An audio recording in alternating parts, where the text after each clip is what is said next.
Dear friends and masters, welcome back to our channel oneness vegetarianism. నా పేరు స్వప్నేశ్వరి. ముందుగా మనందరి గురువు అయిన డాక్టర్ బ్రహ్మశ్రీ పితామహ పత్రి సార్కి నా యొక్క అనంతకోటి ఆత్మ ప్రణామాలు. సత్యలోకవాసులకి, దివ్యలోకవాసులకి, మహాకారణలోకవాసులకి, నక్షత్రలోకవాసులకి, ఏంజల్స్కి, మహావతార్ బాబాజీకి, బుద్ధ భగవానుడికి, రామ్తా మాస్టర్, మహా ఉపాధ్యాయుడు, మాస్టర్ టీచర్, ఇమోటల్ గురువైన తండ్రికి నా యొక్క అనంత కోటి ఆత్మ ప్రణామాలు.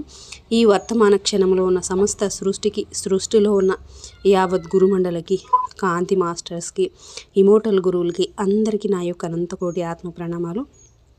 నా స్వయానికి కూడా నా యొక్క హృదయపూర్వకమైన కృతజ్ఞతలు మాస్టర్స్. మరి ఇప్పుడు మన ముందుకు రాబోయే మాస్టర్ శాంత మేడంకి సాదరంగా వెల్కమ్ చేద్దాం మాస్టర్స్.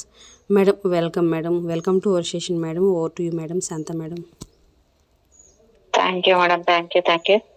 ముందుగా మన గురువు గారైన బ్రహ్మర్షి పితామహ పత్రిశ్వర్ గారికి, స్వర్ణమాల పత్రి మేడం గారికి నా ఆత్మ ప్రణామాలు, కృతజ్ఞతలు, ధన్యవాదాలు తెలియజేసుకుంటూ విశ్వంలోని గురువులందరికీ కూడా నా ఆత్మ ప్రణామాలు, కృతజ్ఞతలు, ధన్యవాదాలు.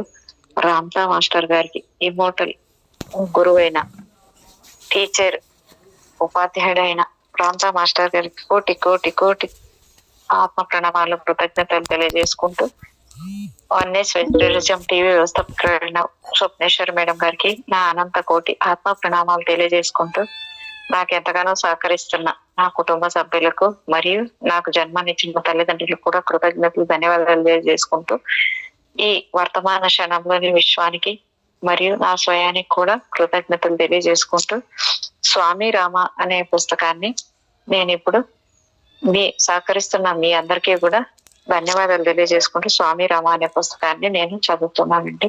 Thank you.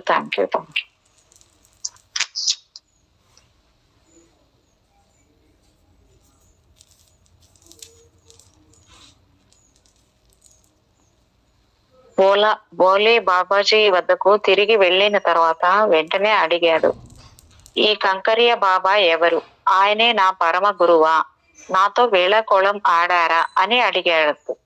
కంకర్య బాబా తన పరమ గురువుతో సమానమని అన్నారు బాబాజీ. చాలా కాలం క్రితము రామకృష్ణ పరమహంసకి దీక్షనిచ్చిన వారు. మేడం రీసౌండ్ వస్తున్నట్టుంది, నిజమా స్వప్న మేడం? చాలా కాలం క్రితం రామకృష్ణ పరమహంసకి దీక్షనిచ్చిన వారు సుప్రసిద్ధ యోగి శ్రీ తోతాపురి చిన్నమస్తాదేవి ఆలయంలో బాబాజీకి సన్యాస దీక్ష ఇస్తున్నప్పుడు తోతాపురి అక్కడే ఉన్నారు. దీక్ష ఇస్తున్నప్పుడు ఆయన బాబాజీ గురువు ప్రక్కనే నిలబడి బాబా ధరందాస్ పేరుతో సన్యాస దీక్ష తీసుకున్న బాబాజీపై ఆశీస్సులు కురిపించారు. దీక్ష తీసుకున్న తర్వాత తోతాపురి టిబెట్ లో తమ పరమ గురువు వద్ద మరో 4 సాధువులతో కలిసి 7 సంవత్సరాల పాటు ఉండిపోయానని బాబాజీ బోలేకి చెప్పారు. ఆ తర్వాత తన గురువు ఆదేశంతో బాబాజీ తోతాపురితో కలిసి భారతదేశంలోని వివిధ ప్రాంతాల్లో గల వందలాది దేవాలయాల్ని సందర్శించారు. బాబాజీ ఒక మార్మికమైన జీవనం గడిపారు. హిమాలయాలు ఆయనకు బాగా ఇష్టమైన ప్రాంతం అయినప్పటికీ ఆయన తరచుగా శీతాకాలంలో భారతదేశంలోని మైదాన ప్రాంతాలకు వెళ్తూ ఉండేవారు. కానీ జన సమూహాలు తనను కలవడానికి వస్తే తప్పించుకునేవారు. అలాగే ఆయన గృహస్థులతో కలిసి ఉండడం కూడా అత్యంత అరుదుగా జరిగేది. మేడం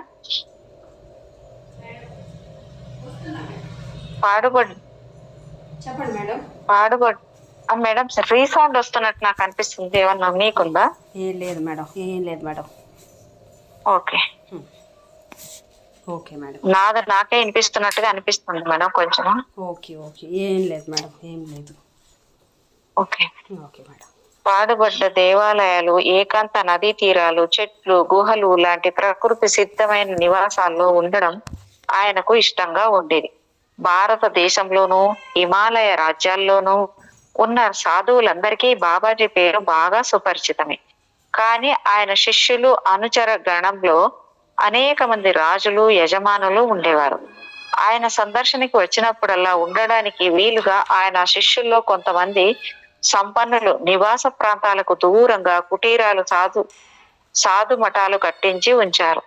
బాబాజీ బాబా ధరందాస్ పేరుతో ఉండే రోజుల్లో ఉత్తర భారతదేశంలో అమర్గఢ్ రాజు ఆయన కోసం ఒక సాధు మఠం కట్టించారు. ఆ రాజు బాబాజీ నివాసాన్ని అత్యంత సహజంగా ఉంచాలనుకున్నారు. అందుకే పెద్ద జలకుండము, ఒక కొండ, అరణ్యము, అటవీ మృగాలు ఇలా అన్ని సహజంగా అమరి ఉన్న ప్రాంతాన్ని ఎంపిక చేశారు. అందుకని ఈ సాధు మఠాన్ని సాధుకి కుటియా అనే పేరుతో పిలిచారు. ఇది మానవ నిర్మిత సరస్సు పక్కన చుట్టూ ఎత్తైన ప్రాంతం.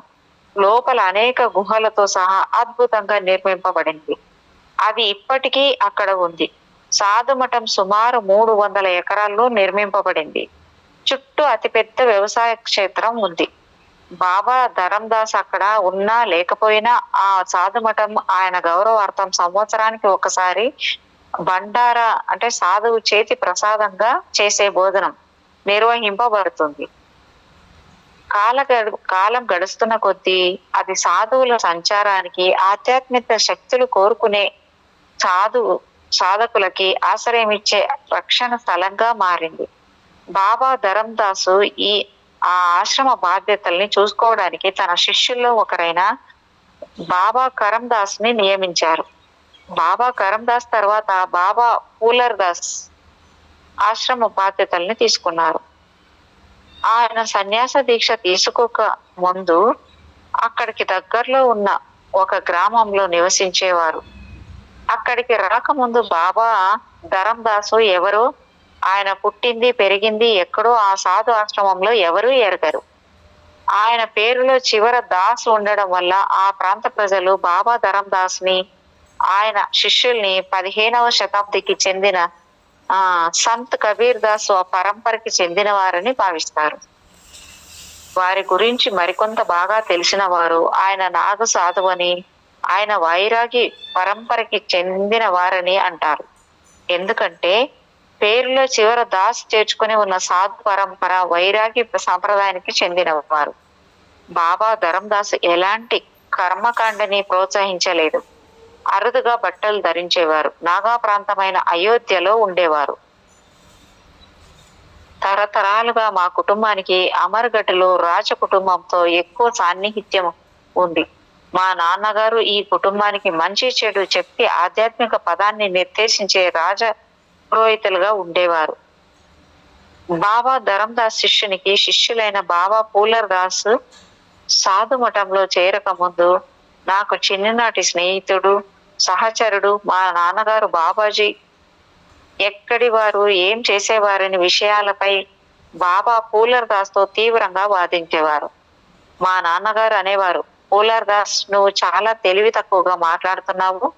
బాబా ధరందాస్ స్వామి గురించి నీకు అసలు ఏమీ తెలియదు. ఆయన ఏ సాంప్రదాయానికి, ఏ పరంపరకి చెందిన వారు కాదు. ఆయనే ఒక సంప్రదాయము, ఒక పరంపర.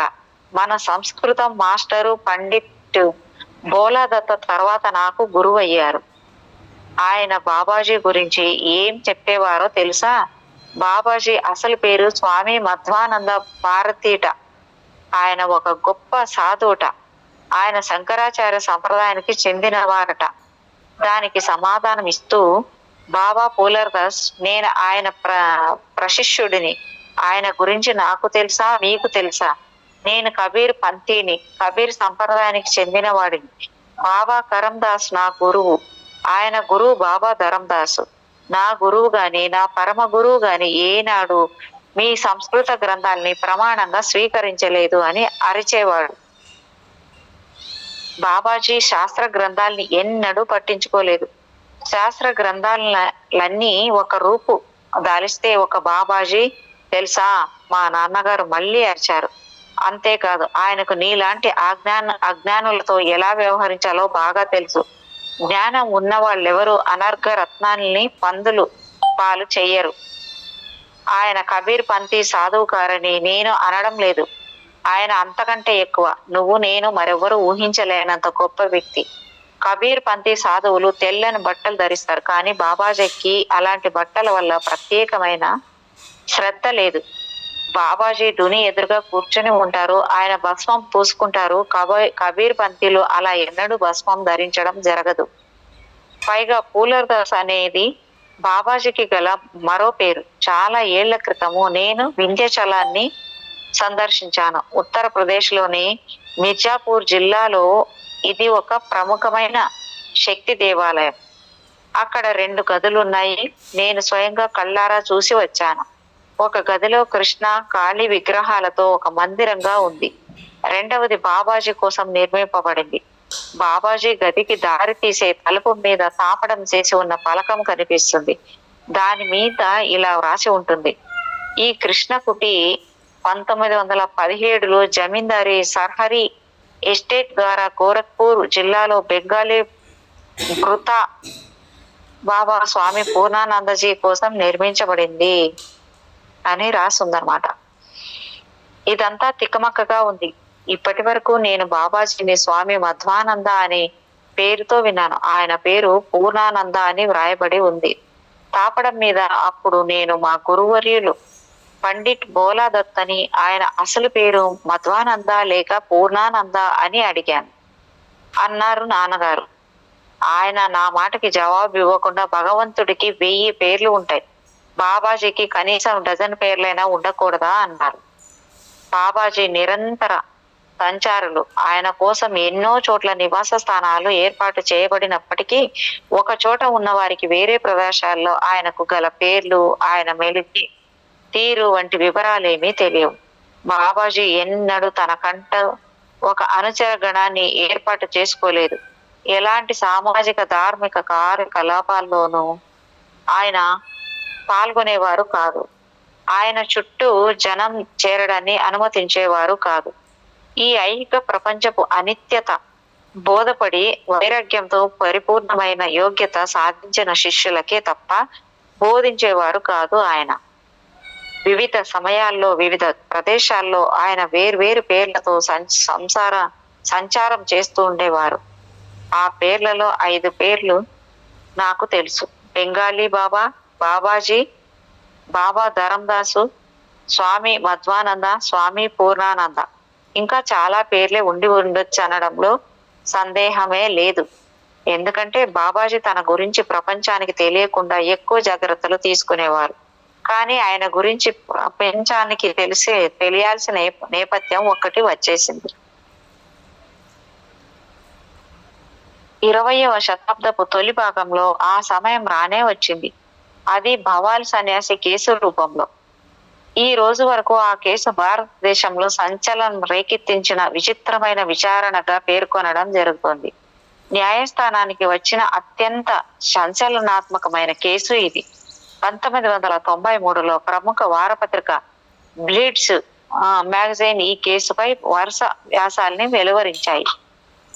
కలకత్తా హైకోర్టు 3 జడ్జీల్లో ఒకరైన సర్ ఎల్.డబ్ల్యూ. జెకస్టెలో భవాల్ సన్యాసి కేసు విచారణ తర్వాత ఇలా తీర్పు ఇచ్చారు: ఈ దేశంలో గాని మరే ఇతర దేశంలోనే గాని ఒక న్యాయస్థానం ముందు ఇలాంటి అపూర్వమైన కేసు రావడం ఎంతో ఆసక్తికరమైన ప్రముఖమైన విషయం. చట్ట చరిత్రలోనే ఇదొక అపురూపమైన కేసుగా నిలిచిపోతుండడంతో ఆశ్చర్యమే లేదు. ప్రీవీ కౌన్సిల్లో సన్యాసి వైపు వాదనలు జరిపిన డిఎన్ ప్రిట్ బార్లో ఇప్పటిదాకా సాగిన తన సుదీర్ఘమైన విజయవంతమైన వృత్తి జీవితంలో ఇలాంటి వింత కేసును ఎన్నడూ వాదించలేదని తెలిపాడు. ఇలాంటి వింత కేవలం భారతదేశంలోనే జరగడానికి అవకాశం ఉంది అన్నాడు. ప్రిన్స్ భవాల్ సన్యాసి బాబా ధరందాస్ శిష్యుడు, బోలేకి గురుబాయి. అతడు ఈ ఐహిక ప్రపంచాన్ని విడిచిపెట్టడం, సన్యాసి కావడం అత్యంత అపూర్వమైన పరిస్థితుల్లో జరిగింది.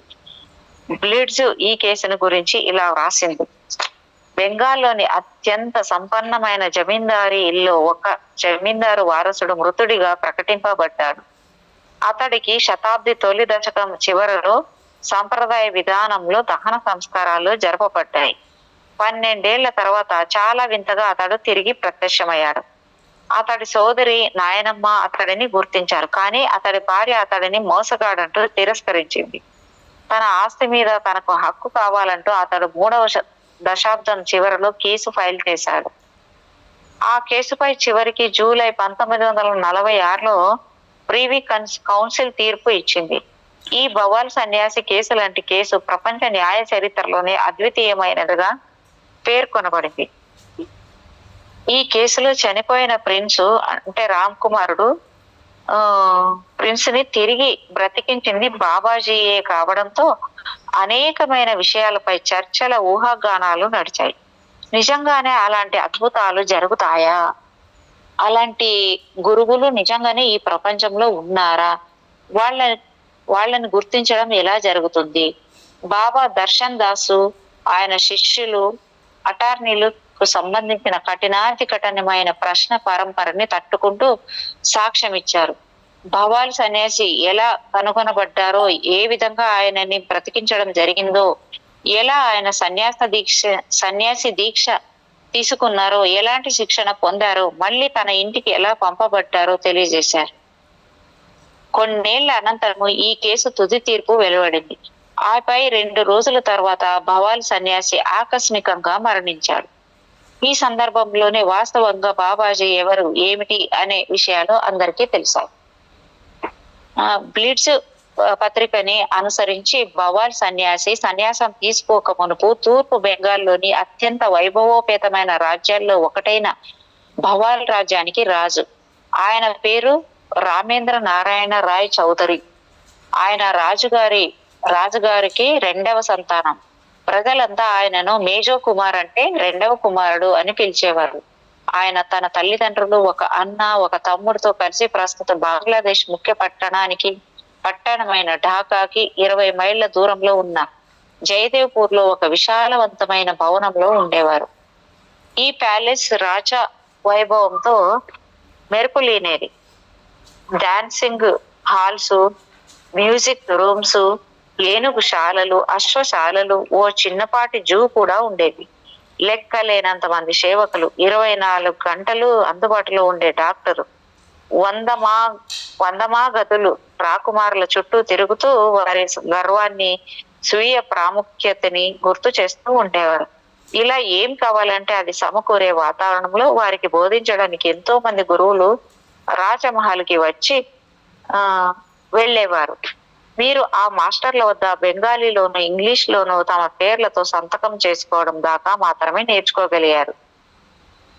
రాజు 1901 సంవత్సరంలో చనిపోయినప్పుడు రామేంద్రకు కేవలం 17 ఏళ్లే. తండ్రి మరణంతో రాకుమారుడి మీద అప్పటి వరకు ఉన్న ఏ కొద్దిపాటి ఆశలో అవి కూడా లేకుండా పోయాయి. దాంతో అతడి ఇంద్రియ భోగ విలాసాలకి అడ్డు అదుపు లేకుండా పోయింది. రాత్రిళ్ళు మద్యపానంతోనూ, వేశ్యలతోనూ, ఉదయం పూట అశ్వచాలనం, వేట వంటి వ్యాపకాల్లోనూ గడిపేవాడు. 18 ఏళ్లు వచ్చేసరికి రామేంద్ర ఒక అందమైన 13 ఏళ్ల అమ్మాయిని వివాహమాడాడు. కానీ ఈ పెళ్లి అతని సరసన చేరే ఆడవాళ్ల నుంచి తప్పించలేకపోయింది. అతడికి సుఖరోగాలు పట్టుకున్నాయి. అతడి ఆరోగ్యం దెబ్బతిన్నది. తమ ప్యాలెస్ డాక్టరు దాస్ గుప్తా బావమరిది సత్యేంద్రనాథ్ బెనర్జీతో కలిసి వైద్యం కోసం అతడు కలకత్తాకి వెళ్ళాడు.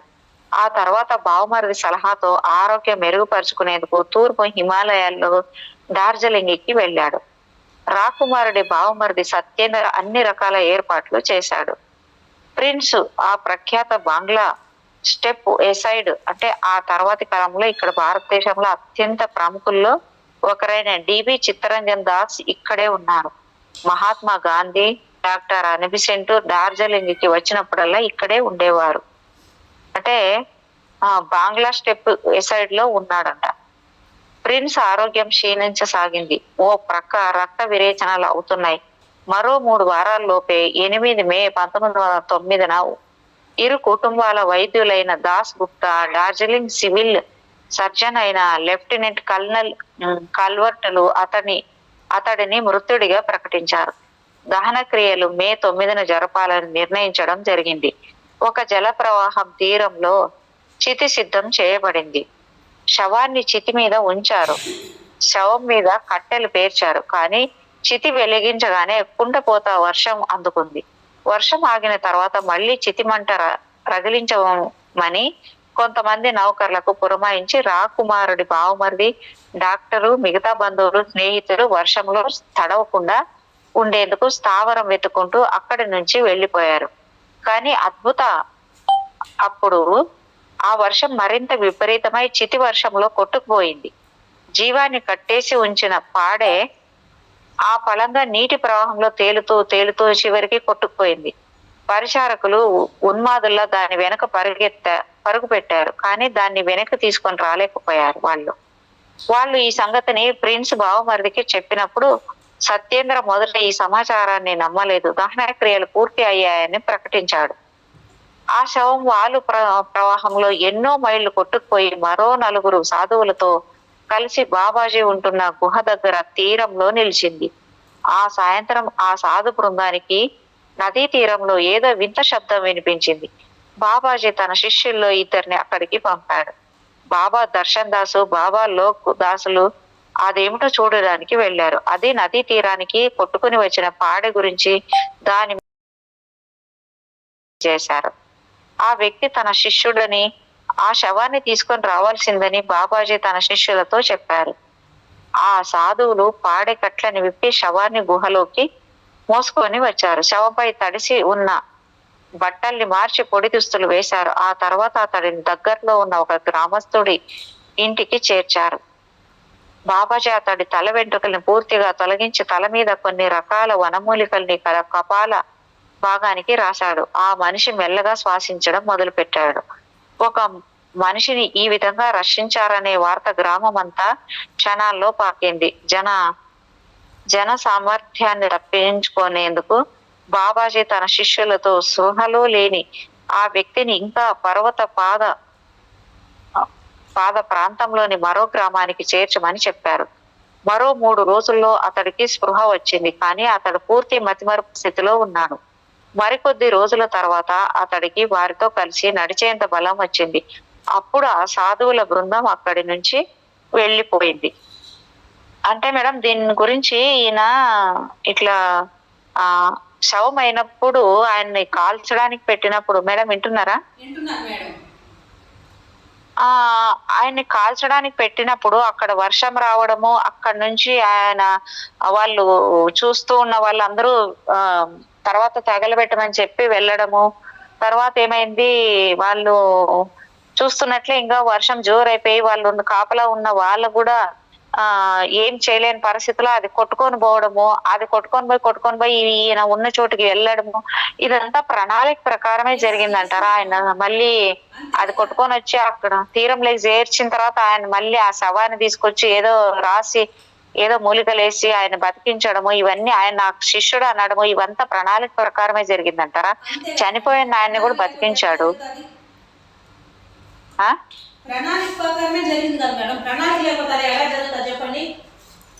అదే చూడండి, వర్షం రావడం ఏంటి, ఆయన శవం కొట్టుకుపోవడం ఏంటి, అక్కడికి ఆ తీరానికి ఆయన ఆ స్వామీజీ ఉన్న తీరానికే చేరి అక్కడ అదేదో సౌండ్లు వస్తున్నాయి అన్నప్పుడు పోయి శవాన్ని తీసుకొని రండి అదేదో అన్నప్పుడు ఆయన తీసుకొచ్చిన తర్వాత ఏదో వనమూలికలు ఏదో వేసి బతికించారంట. అదే ప్రణాళిక ప్రకారమే జరిగింది మేడం. ప్రణాళిక లేకుండా ఎలా జరుగుతుంది చెప్పండి? కానీ ఇది మళ్ళీ వచ్చినప్పుడు ఎంత గొడవలు అయ్యి మళ్ళీ కోర్టు కేసేసి దీన్ని ఎలా బతికించారు, ఇదంతా కూడా గందరగోళం జరిగింది చూడండి. అప్పుడు ఆయన 10 సంవత్సరాల తర్వాత వచ్చాడంట. మరి మనుషులు అంతే మేడం, మనుషులు అంతే, బతికినా చూడలేరు. మనుషులు అంతే, ఏది అంతే, మనుషులు ఏది జరిగినా చూడలేరు జనాలు. అదే అంటారు కదా, బతికితే చూడలేరు, చచ్చిపోయినా చూడలేరు. అదే వాళ్ళమ్మ చెల్లి గుర్తుపట్టారు, కానీ భార్య అయితే నా భర్త కాదని నిరాకరించింది. కానీ ఆయన నాకు ఆస్తి అన్నా కావాలనేసి పోరాటం చేసి కోర్టు కేసేసాడు. అది గెలిచాడు. గెలిచిన తర్వాత 3వ రోజు మళ్ళీ మరణించాడు ఆయన.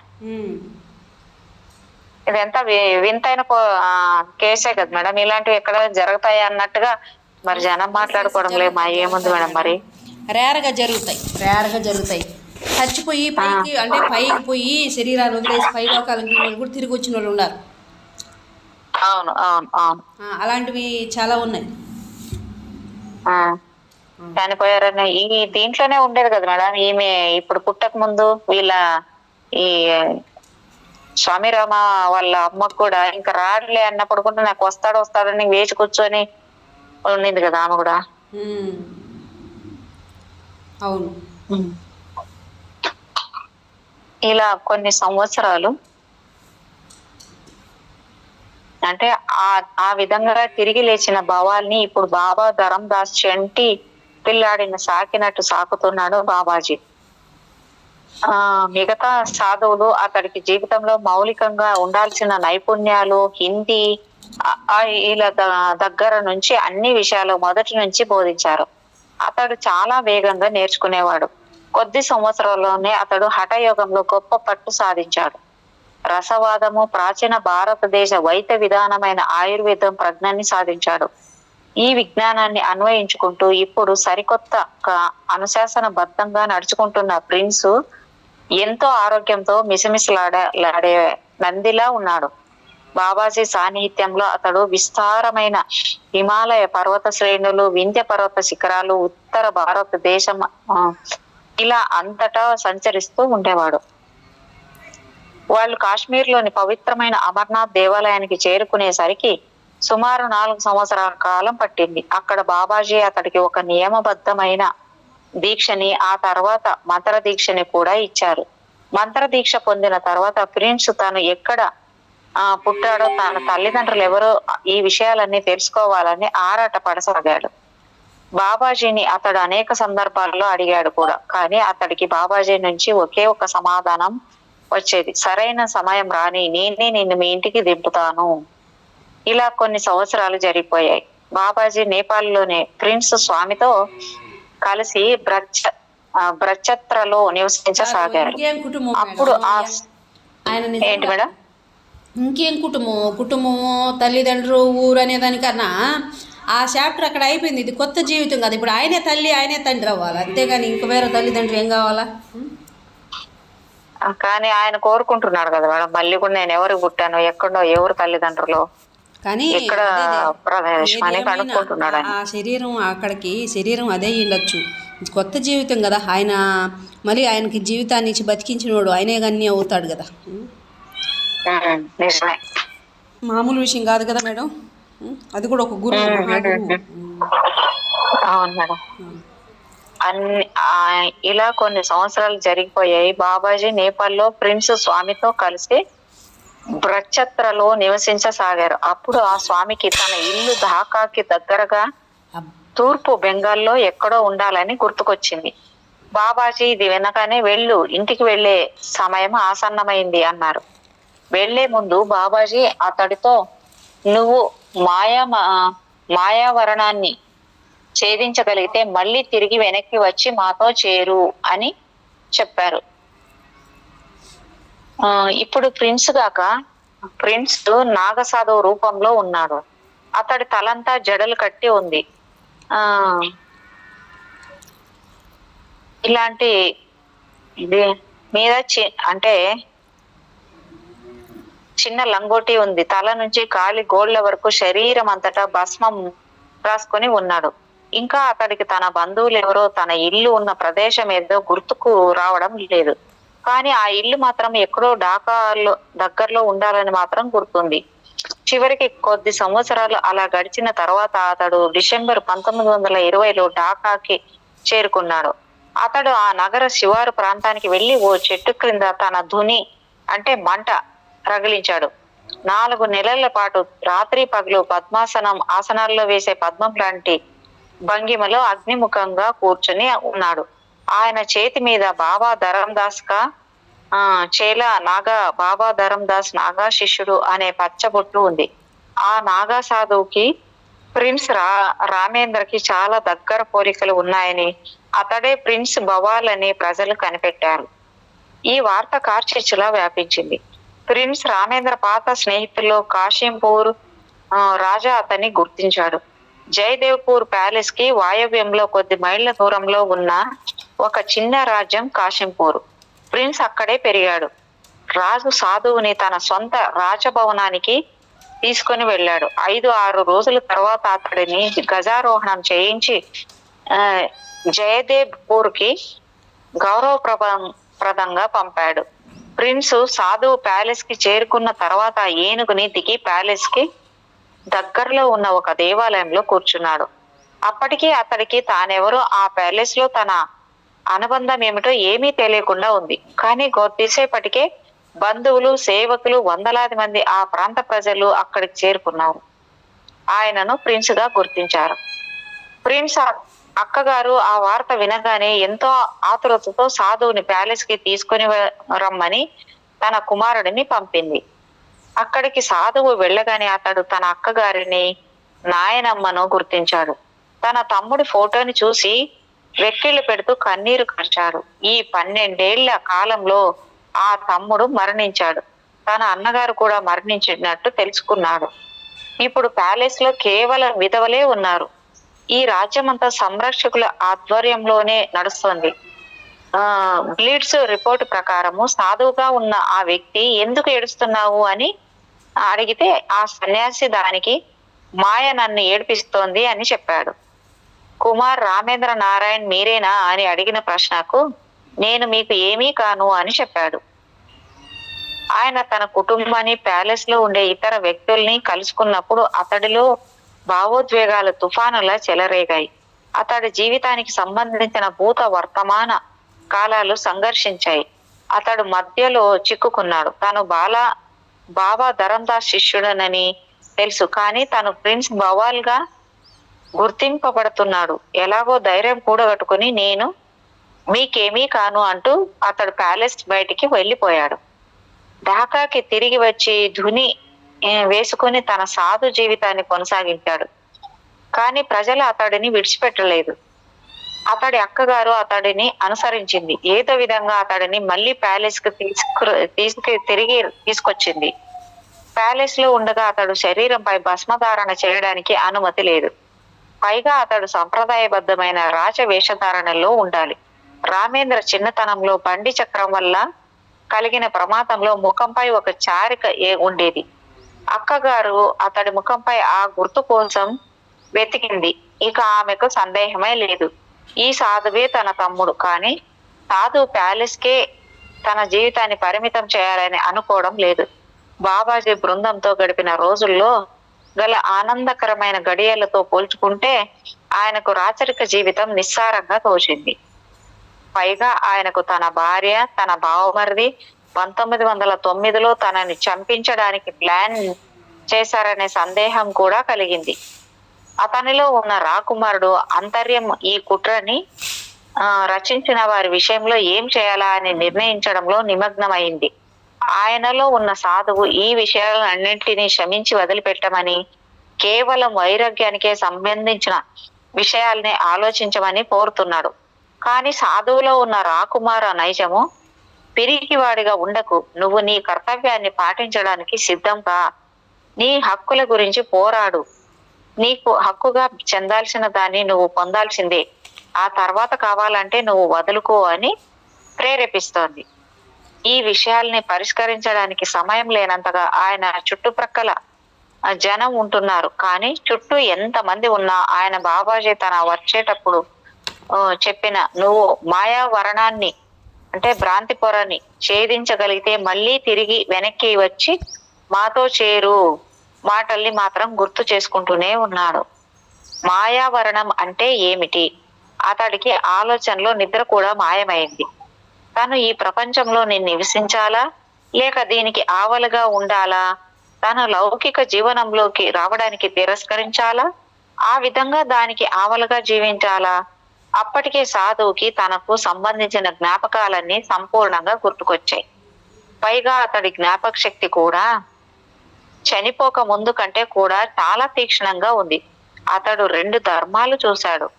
ఒకటి సాధు ధర్మం, రెండవది రాకుమార కర్తవ్యం. అతడు ఆ రెండింటిలో ఏదో ఒకటి ఎంచుకోవలసి ఉంది. అతడు తన గుర్తింపుని ప్రకటించుకుని తీరవలసిన పరిస్థితిలో ఉన్నాడు.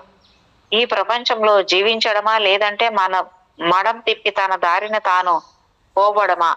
ఈ రెండింటిలో అత్యంత సముచితమైన కార్యాచరణ ఎంచుకోవడానికే నిర్ణయించుకున్నాడు. అతడు నిర్ణయం చెప్తాడని గురించి ఎదురు చూసి అలసిపోయిన ప్రిన్స్ అక్కగారు ఒకరోజు ప్యాలెస్ ఎదురుగా గుమ్మిగూడిన జనాన్ని ఉద్దేశించి తనే రాజకుమారుడిననే వాస్తవ్యాన్ని ప్రకటించమని కోరింది. అలా చెప్పడానికి అతడు ఒప్పుకోకపోతే తను ఆమరణ నిరాహార దీక్ష చేస్తానని చెప్పింది. అతడు సాధుగా ఉన్నప్పటికీ ఉన్న నిజం మాట్లాడమని కోరింది. అందువల్ల 1921 మే 4వ తేదీ నాటి సాయంత్రం భవాల్ సన్యాసిగా ప్రసిద్ధికెక్కిన ఆ వ్యక్తి జనం గుంపు ముందుకొచ్చాడు. ఎవరో అడిగారు గుంపులోంచి, మీ పేరేమిటి అని. దానికి అతడు రామేంద్ర నారాయణ రాయ్ చౌదరి అని సమాధానం ఇచ్చాడు. మిమ్మల్ని పెంచిందెవరు? అలోక, ఆయన జవాబిచ్చాడు. ఆయన చిన్నప్పుడు అలోక పాలిచ్చి పెంచిన దాసి. తక్షణమే వేలాది గొంతులు రెండవ రాకుమారుడికి జయ జయధ్వానాలు పలుకుతూ గాలిలో ప్రతిధ్వనించాయి. మేజో కుమార్కి జయ అని. పవాల్ రాజు తిరిగి తన రాజ్యానికి తిరిగి రావడంతో ప్రజలంతా పట్టరాని సంతోషంతో ఉన్నారు. ఆయనకు ఎన్నో రకాల బహుమానాలు తీసుకొచ్చారు. పన్నులు కట్టడం ప్రారంభించారు. ఆయన ప్యాలెస్ కి వచ్చిన నాటి నుంచి ఆయన భార్య మాత్రం ఒక్కసారి కూడా ఆయనని చూడడానికి రాలేదు. ఆమె సోదరుడు అతడిని ఒక మోసగాడుగా జమకట్టి తిరస్కారంగా మాట్లాడసాగారు. ఈ నాగా సాధువు నిజంగానే తన రాజ్యాధికారం కోసం న్యాయస్థానం ముందుకు వెళ్ళబోతున్నట్టు వాళ్ళకి తెలిసింది. ఆమె తమ్ముడు సత్యేంద్ర సంరక్షకుల ద్వారా అదుపు చేయబడుతున్న revenue board secretary mister HV Lethbridge ని కలుసుకుని Darjeeling civil surgeon doctor Das Gupta, lieutenant colonel Calvert, Darjeeling deputy commissioner mister Crawford సంతకాలున్న ప్రిన్స్ డెత్ సర్టిఫికెట్ చూపించాడు. అతడు స్కాటిష్ యూనియన్ ఇన్సూరెన్స్ కంపెనీ నుంచి తన సోదరి ప్రిన్స్ భార్య తరపున డెత్ బెనిఫిట్ పొందిన పేపర్లను కూడా అతడు చూపించాడు. Governor, executive council, revenue commissioner సలహా మేరకు సత్యేంద్ర తూర్పు బెంగాల్లోని చదివే ఆంగ్లేయుల స్వంత daily news paper the Englishman పత్రిక ఎడిటర్ కి రెండవ రాకుమారుడు రామేంద్ర చనిపోయిన సంఘటన అంతా పూర్తి వివరాలతో ఒక లేఖ రాశాడు. ఇక ఆనాడు సర్వత్రా భవాల్ సన్యాసి ఎవరనే ఒక లేఖ రాశాడు. ఇక అతడికి అనుకూలంగాను ప్రతికూలంగాను సాక్ష్యాలు కోర్టుకి ఇవ్వబడ్డాయి. ఇక ఆనాడు సర్వత్రా భవాల్ సన్యాసి ఎవరనే విషయం వేడిగా వాడిగా చర్చలు జరిగాయి. అతడికి అనుకూలంగాను ప్రతికూలంగాను సాక్ష్యాలు కోర్టుకి ఇవ్వబడ్డాయి. చివరికి 1921 జూన్ 3వ తేదీన రెవెన్యూ కోర్టు సాధువుని ఒక మోసగాడిగా తీర్పునిస్తూ ఈ విధమైన నోటీసు జారీ చేసింది. 12 ఏళ్ల క్రితం డార్జిలింగ్ టౌన్ లో రెండవ రాకుమారుడు భవాల్ దహనం చేయబడినట్లు ఒక తిరుగులేని సాక్ష్యం రెవెన్యూ బోర్డు దగ్గర ఉంది. కాబట్టి దాన్ని అనుసరించి తనను తాను రెండవ కుమారునిగా చెప్పుకుంటున్న ఈ సాధువు ఒక మోసగాడు. అతడిని ఎవరైనా అద్దెలు లేదా చందాలు దానాలు చేసేవారు తమ సొంత రిస్క్ తోనే అలా చేయవలసి ఉంటుంది అని తెలియజేయడానికి ఆ నోటీసు ఇవ్వబడుతుంది. ఈ నోటీసును స్థానిక బజారులో డప్పులు మోగిస్తూ చదివి ప్రజలకు తెలియజేయడం జరిగింది. దాంతో అల్లర్లు మొదలయ్యాయి. పోలీసులు కాల్పులు జరిగాయి. వాటితో ఒక మనిషి చనిపోవడం, అనేక మంది గాయపడడం కూడా జరిగింది. సన్యాసికి తెలియజేస్తున్న వారందరి పైన కేసులు నమోదయ్యాయి. కానీ కేసు విచారణకు వచ్చిన తర్వాత మద్దతుదారులపై నేరారోపణ తొలగించబడింది. 1921 ఆగస్టులో పక్కనున్న బడ్వాన్ రాజ్యం నుంచి రాజు అభ్యర్థన మేరకు బాబాజీ ఢాకా వచ్చి తన శిష్యుడిని ఎలా కనుగొనడం జరిగిందో, అతడికి ఎలాంటి శిక్షణనివ్వడం జరిగిందో, తిరిగి ఆయనని ఇంటికి ఎలా పంపించడం జరిగిందో వివరంగా తెలియజేశారు. ఈ లోపు ప్రిన్స్ గుర్తింపు విషయంగా ప్రిన్స్ అక్కగారు నాయనమ్మ కూడా క్రియాశీలకంగా పనిచేశారు. జూలై 1922 నాయనమ్మ ప్రిన్స్ భార్య అయిన బిభాబతికి ఒక లేఖ వ్రాసింది. నీ కళ్ళతో నీవే చూడు. కులీనుడైన నా భర్త ఉన్నత కుటుంబ గౌరవం, కీర్తి ప్రతిష్టల్ని కాపాడాల్సిన బాధ్యత న్యాయ ప్రకారం, ధర్మం ప్రకారం నీదే. కానీ ప్రిన్స్ భార్య ఈ ఉత్తరాన్ని తీసుకోవడానికే తిరస్కరించింది. ఆమె తన తమ్ముడితో కలిసి ప్రిన్స్ ని చంపడానికి కుట్ర చేసిందనే విషయం నిజమే ఉంటుందని, అందువల్లే ప్రిన్స్ ని మోసగాడిలా నిరూపించడానికి ఎంతకైనా తెగిస్తుందని నాయనమ్మ అప్పుడు నమ్మింది. అప్పుడు ఆమె కలెక్టర్ జేజే డ్రమ్మండ్ని కలిసింది. ఆయన ఢాకా పాలనా విభాగంలో ఉన్నతాధికారి. ఆయనకు విషయమంతా తెలియజేసి దీన్ని పరిష్కరించడానికి ప్రజ్ఞావంతులైన 6 లాయర్లని నియమించమని, వీలైతే భారతదేశంలోని 6 హైకోర్టుల నుంచి ఒక్కో లాయర్ని పిలిపించండి అని కోరింది. దీనికి అయ్యే ఖర్చుని తాను తన సొంత నిధుల నుండి ఇప్పిస్తానని చెప్పింది ఆమె.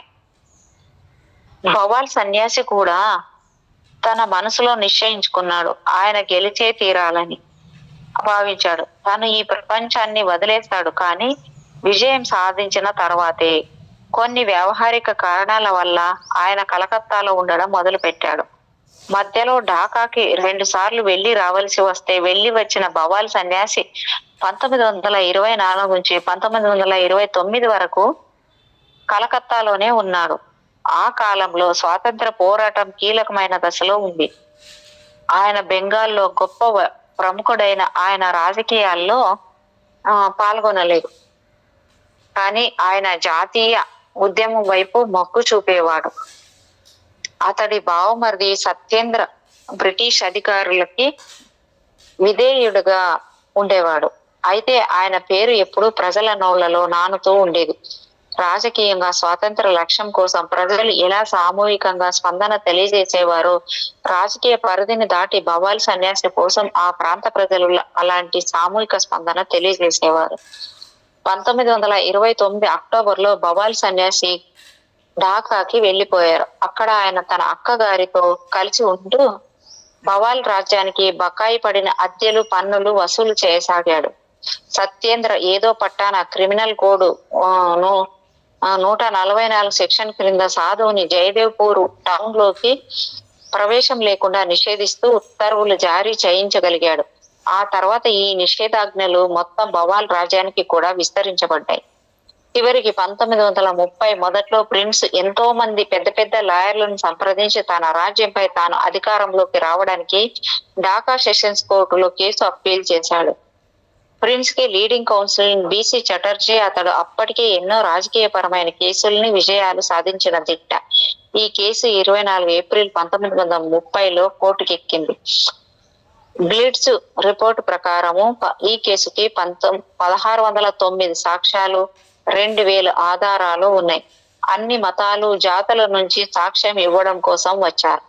వారిలో 21 ఏళ్ల నుంచి 100 ఏళ్ల వరకు ఎంతో మంది వ్యక్తులు ఉన్నారు. సాక్ష్యం ఇవ్వడానికి వచ్చిన వారిలో హిందువులు, ముస్లింలు, సిక్కులు, పార్సీలు, క్రిస్టియన్లు, బౌద్ధ మతస్థులు, జంతు ప్రేమికులు, నాగసాధువులు, భూతియాలు అంటే టిబెటన్లు ఉన్నారు. కొంతమంది ఆంగ్లేయులు, డాక్టర్లు, లాయర్లు, శిల్పులు, ఫోటోగ్రాఫర్లు, జమీందారులు, రైతులు, వడ్డీ వ్యాపారులు, ప్రొఫెసర్లు, పండితులు, జాలర్లు, గుర్రపు బండి నడిపేవారు, మావటులు, అశ్వపాలకులు ఉన్నారు. కొంతమంది తర్పీదు వాళ్ళు, వేశ్యలు కూడా ఉన్నారు. రాకుమారుని విషయంగా విపరీతమైన లైంగిక వాంఛల గురించిన సమాచారాన్ని వారు కోర్టుకి సాక్ష్యం ఇచ్చారు. ఈ కేసు చాలా సంక్లిష్టమైనది కావడంతో ఇరువైపులా నిజానిజాలను నిర్ధారించడానికి స్కాట్లాండ్ యార్డ్ మేడం ఓషో ఏమంటాడంటే వేశ్యలను తయారవడానికి కారణం ఈ పెళ్లి వ్యవస్థ వేశ్యలను తయారు చేసిందంటాడు. అంటే ఆయన ప్రకారం పెళ్లి అనేది ఒక మంచిది కదనా మేడం?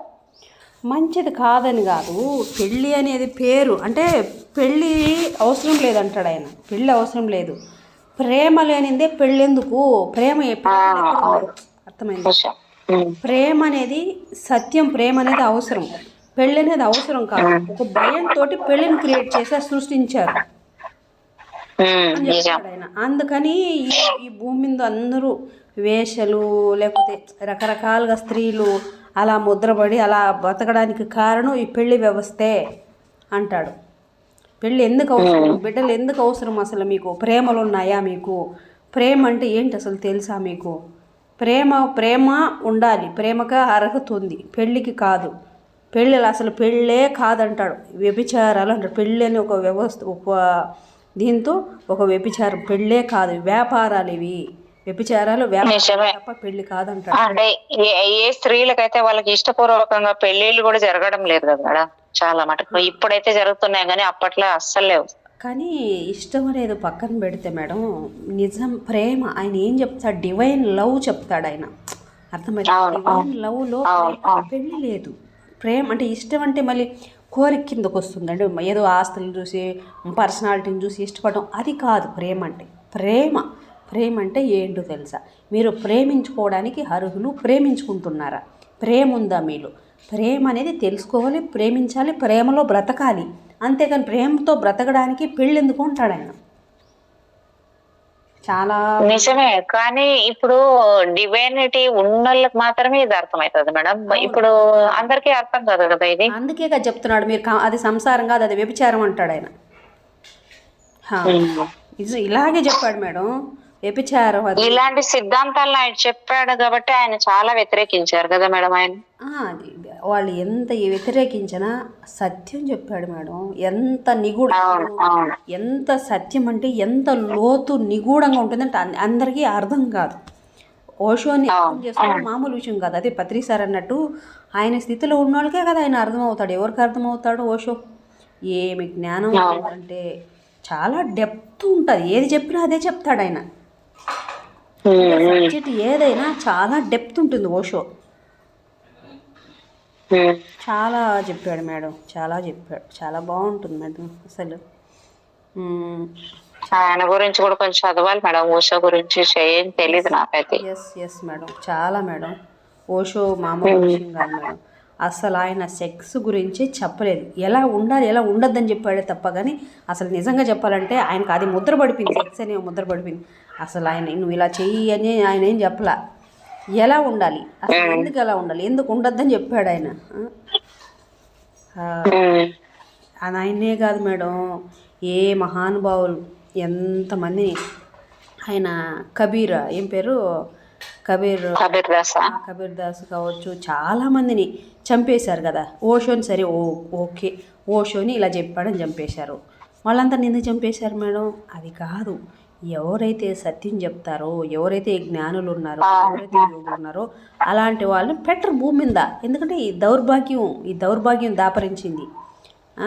ఈ డార్క్ చీకటి శక్తులు కాంతిని భరించలేవు కాబట్టి అలా చేస్తాయి.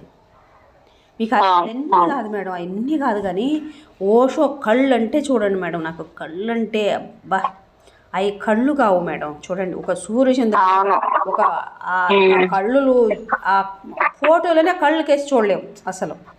అలా ఉంటాయి ఆయన కళ్ళు. ఒక నిప్పుల్లాగా నిప్పులు కక్కిన ఇలా ఉంటాయి చూడండి ఆ కళ్ళు. ఏమి తేజస్సు ఆ కళ్ళులో నుంచి, ఏమి ఎనర్జీ ఆ కళ్ళులో నుంచి, అబ్బా ఎట్లా ఉంటాయి చూడండి కళ్ళు. మిగతా అంతా కదా ఆయన కళ్ళే మొత్తానికి చూడండి. చాలా అద్భుతంగా. Okay madam, okay. బాబాజీ 1921లో ఢాకాకి వచ్చిన 5 రోజుల పాటు ఉన్నారు. ఆ సమయంలో బాబాజీ స్టేట్మెంట్స్ రికార్డ్ చేయబడ్డాయి. వాటిని కోర్టులో చదవడం జరిగింది. బాబాలి సన్యాసి తనను సాధు బృందం ఎలా రక్షించిందో, వారు తనని ఎలా బ్రతికించారో, తన గురుదేవులు బాబా ధరందాస్ తనని తిరిగి తన ఇంటికి ఏ విధంగా పంపారో అంతా వివరంగా తెలియజేశాడు. ఈ సాక్ష్యాన్ని ఆ తర్వాత బాబాజీ శిష్యులు బాబా దర్శన్ దాసు, బాబా లోక్ దాసు, బాబా ప్రీతం దాస్ లాంటి వారు బలపరిచారు. ప్రిన్స్ అక్కగారు, నాయనమ్మ, వదిన, చుట్టుపక్కల రాజ్యాల రాజ కుటుంబాల సభ్యులు, వందలాది సేవకులు, ఇంకా తన రాజ్యంలోని ఇతర వ్యక్తుల సాక్ష్యంతో సాధువుని బవాల్ రాకుమారిగా గుర్తించడం జరిగింది. 24 ఆగస్టు 1936 కోర్టు ఆ వ్యక్తి రాకుమారుడేనని తీర్పు ఇచ్చింది. ఆ తీర్పు ప్రకారం నిర్ధారింపబడిన విషయాలు ఇలా ఉన్నాయి. ప్రిన్స్ కు విషం ఇవ్వబడింది. అతడి శవాన్ని శ్మశానానికి తీసుకుని వెళ్లారు. కానీ భారీ వర్షంతో ఆ మంటలు ఆరిపోయాయి. ప్రిన్స్ బావమరిది సత్యేంద్ర అతడిని హతమార్చడానికి కుట్ర పన్నాడు. ఈ తీర్పు వినగానే ఢాకా పౌరులు, జయదేవ్పూర్ వాసులు ప్రిన్స్ స్వామి విజయాన్ని 3 రోజుల పాటు జరుపుకున్నారు. అంటే ప్రిన్స్ చచ్చిపోయాడనే. ఆ ఇప్పుడు ప్రిన్స్ రాజా రామేంద్ర నారాయణ రాయ్ చౌదరిగా అధికారికంగా సింహాసనాన్ని అధిష్ఠించాడు. ఆయన భార్య తన తమ్ముడి మాటల్ని తలకెక్కించుకొని తన భర్తని గుర్తించడానికి నిరాకరించింది. 5 అక్టోబర్ 1936 రాజా రామేంద్ర భార్య, అతడి తమ్ముడి భార్య, ఆమె దత్తపుత్రుడు, సంరక్షక బృందం అంతా కలిసి కలకత్తా హైకోర్టులో అప్పీలు చేశారు. అందులో వాళ్ళ అటార్నీలు ముందు వచ్చిన తీర్పుని ఎగతాళి చేస్తూ ఇలా వాదించారు.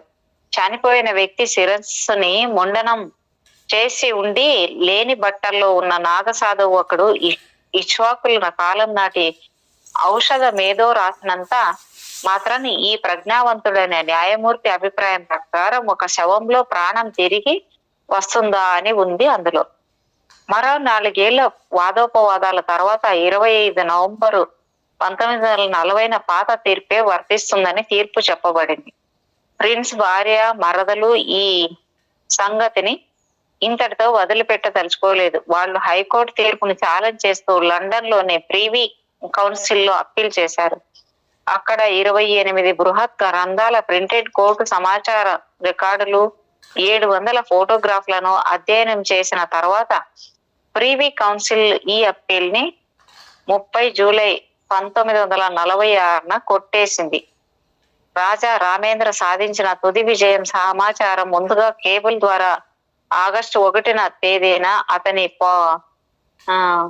సొలిసిటర్ కి అందించింది. ఆ సమయానికి కలకత్తా నుంచి ఢాకా వరకు వార్తాపత్రికలన్నీ ఈ వార్తనే ప్రముఖంగా ప్రచురించాయి.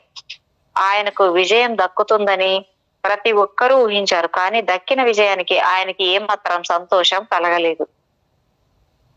కోర్టు ఆయనని బవాల్ రాకుమారుగా గుర్తించినా ప్రజలంతా ఆయనను తన రాకుమారుడిగా చూస్తూ తన రాకకు ఎంతో ఆనందాన్ని వ్యక్తం చేస్తున్న ఆయన అంతర్యంలో తానొక నాగా సాధువు అని, తాను బాబా ధరందాస్ శిష్యుడనని తెలుసు. కలకత్తాలో ఉన్న ఆయన నివాస స్థానం అంతా ప్రజా సందోహంతో, ఇసుక వేస్తే రాలనంత జనంతో నిండిపోయింది. అభినందనలు చెప్తూ వేలాది టెలిగ్రాములు వచ్చి పడుతున్నాయి. కానీ ఆయన లోపల గాఢమైన ధ్యాన స్థితిలోకి వెళ్ళిపోతున్నారు. మాయని జయించడం అంటే ఇదేనా? నా పాత్రను నేను బాగా పోషించానా? ఈ పాత్ర పోషణలో చివరిగా నేను ఇవ్వాల్సిన కొసమెరుపు ఏదైనా మిగిలిపోయిందా? ఆయన అంతర్యంలో అనేక ప్రశ్నలు చుట్టుముడుతున్నాయి. ఆయన చుట్టుప్రక్కల ఉన్న జనమంతా ఆయన తన 62 వయసును కూడా లెక్క చేయకుండా ఈ అగ్ని పరీక్షకి నిలబడి 32 పాటు ఈ కేసు గురించి తిరగడం ఏమిటని వాపోయారు. కానీ నిజమేమిటో స్వామి రామ నాతో చెప్పారు. ఆ సమయంలో డార్జిలింగ్ లో 36 ముందు బాబాజీ తన ప్రియ శిష్యుడైన బవాల్ రాకుమారుడి శరీరంలో ఆత్మని పునః ప్రతిష్ఠించిన చోటే నివసిస్తుండేవారు. బవాల్ స్వామి అక్కడున్న స్వామితో నేరుగా సంభాషిస్తూ ఉండేవారట. కోర్టు కేసు తుది తీర్పు చెప్పే సమయం వచ్చేసరికి ప్రిన్స్ శరీరాన్ని రక్షించి కోర్టులో సాక్ష్యం చెప్పిన వారిలో బాబాజీతో 5 మంది సాధువులు డార్జిలింగ్ లో ఉన్నారు. బాబాజీ పూర్తిగా మౌనం వహించారు. ఎప్పుడో ఒకసారి కళ్ళు విప్పి చూస్తున్నారు. అప్పుడు చూసే చూపు కూడా ఎక్కడో దూరంగా చూస్తున్నారు. తీక్షణపు చూపులు చూస్తుండిపోయే బాబాజీని చూసి స్వామీజీ సాధు మండలి ఆయన గతించిన కాలాన్నో లేదా భావి కాలాన్నో లేక సాధారణ స్థితిలో మనసు చేరలేని విషయాన్నో చూస్తున్నారని భావించేవారు. ఈ విషయం గురించి 1983లో స్వామీజీ నాకు ఈ విషయం చెప్తుండగా స్వయంగా ఆయన కూడా అలానే చూసేవారు. రాజా రామేంద్ర విషయంలో కూడా ఇలాగే జరిగేది. ఆయన సెక్రటరీలు, అసిస్టెంట్లు ఆయనని ఎన్నో రకాలుగా పట్టించుకునేవారు. కానీ ఆయనకు ఏ వినోదము, ఏ సేవలు అందుకునే మనసు ఉండేది కాదు. ఆయన ఎప్పుడూ ఏకాంతంలో ఉండాలని భావించేవాడు. చాలా కాలం గడిచాక ఆయన తన గదిలోంచి బయటికి వచ్చేవాడు. ప్రపంచానికి కావలసిన ఆకర్షణ ముసుగు ధరించి స్నేహితులతో కరచాలనం చేసేవాడు. శ్రేయోభిలాషలను చూసి తల పంకించేవాడు. మళ్ళీ తన వ్యక్తిగత ప్రపంచంలోకి వెళ్ళిపోయేవాడు. 25 పాటు ఈ ప్రపంచంతో న్యాయపరమైన వ్యూహాలు రచిస్తూ తన రాజ్యాన్ని పాలించాడు. వ్యాపార వ్యవహారాల్ని తానే చూసుకున్నాడు. పార్టీలకు హాజరయ్యాడు. బంధువులు స్నేహితుల పట్ల తనకున్న కర్తవ్యాన్ని నెరవేర్చు కాలం గడిపేవాడు. చివరికి అతడి అక్కగారికి కూడా రాత్రిపూట అతడు ధ్యానంలో గడుపుతున్నాడనే విషయం తెలియరాలేదు. ఆయన పగలు లౌకిక ప్రపంచ వ్యవహారాలు చూసుకుంటూ రాత్రి భాగాల్ని పరమాత్మకి కైంకర్యం చేశాడు. ప్రజలు చుట్టూ ఉన్నప్పుడు ఆయన భవల్ రాకుమారుడు, తర్వాత రాజుగా అయ్యాడు. కానీ వ్యక్తిగతంగా అతను భవాల్ సన్యాసి. లండన్ నుంచి అతని సొలిసిటర్లు భవాల్ రాజా రామేంద్ర వద్దకు వచ్చారు. కానీ ఆయనతో ఉన్న సాధువుకి మరో సందేశం కూడా అందింది. ఈ సందేశం అతడి విధిని రాసిన సృష్టికర్త బాబా ధరమ్ దాస్ నుంచి వచ్చింది. ఆ సందేశంలో నువ్వు యుద్ధంలో గెలిచావు, ఈ విజయంతో నువ్వు ఏం చేయాలో ఇప్పుడు నువ్వే నిర్ణయించుకో అని ఉంది. అప్పటికి మేడం ఇప్పుడు మీరు చదివే పేపర్ అయిపోతే ఆ పేర ఆపిద్దాము, మనకు టైమింగ్ మేడం ఇంకొక మూడే లైన్లు ఉంది. అట్లా మేడం. ఓకే. నువ్వు యుద్ధంలో గెలిచావు, ఈ విజయంతో నువ్వు ఏం చేయాలో ఇప్పుడు నువ్వే నిర్ణయించుకో అని ఉంది. అప్పటికి సరిగ్గా 33 సంవత్సరాల క్రితం తను బాబాజీ నుంచి అమర్నాథ్ లో దీక్ష గ్రహించాడు. తను ఆ సమయంలో తీసుకున్న దీక్ష ముగింపుకి వచ్చింది. చివరిగా ఆ దీక్ష ముగింపుకి పూర్ణాహుతి కావాలి, అంటే చివరిగా ఇచ్చే ఆహుతి కావాలి అనేది ఇక్కడ ఇచ్చారు madam. Thank you madam. Thank you madam. Thank you so much madam. మీకు నా యొక్క హృదయపూర్వకమైన కృతజ్ఞతలు. ఈ వర్తమాన క్షణానికి, ఈ వర్తమానంలో ఉన్న సమస్త చైతన్యానికి, మహామూల చైతన్యానికి నా యొక్క అనంత కోటి ఆత్మ ప్రణామాలు. Thank you so much. Thank you masters. Thank you madam.